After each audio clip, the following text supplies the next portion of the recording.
In today's video, I'm gonna show you how to fix Spider-Man 2 crossing on launch or while trying to do a mission or animations.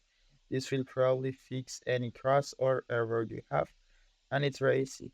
So if you find this video helpful, please don't forget you can subscribe and like this video for more. So all you need to do is open the game folder. If you don't know where it is, you can open Steam, then go to the library. Right here, search for Spider-Man. In my case, I don't have it on Steam, but the process is the same. Just search for Spider-Man, right-click it, and go to Manage and browse local files. And this will open the game folder.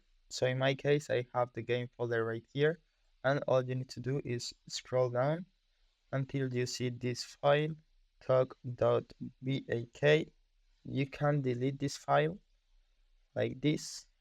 Now it will probably be fixed, but if it doesn't, you can also delete this stock file right here.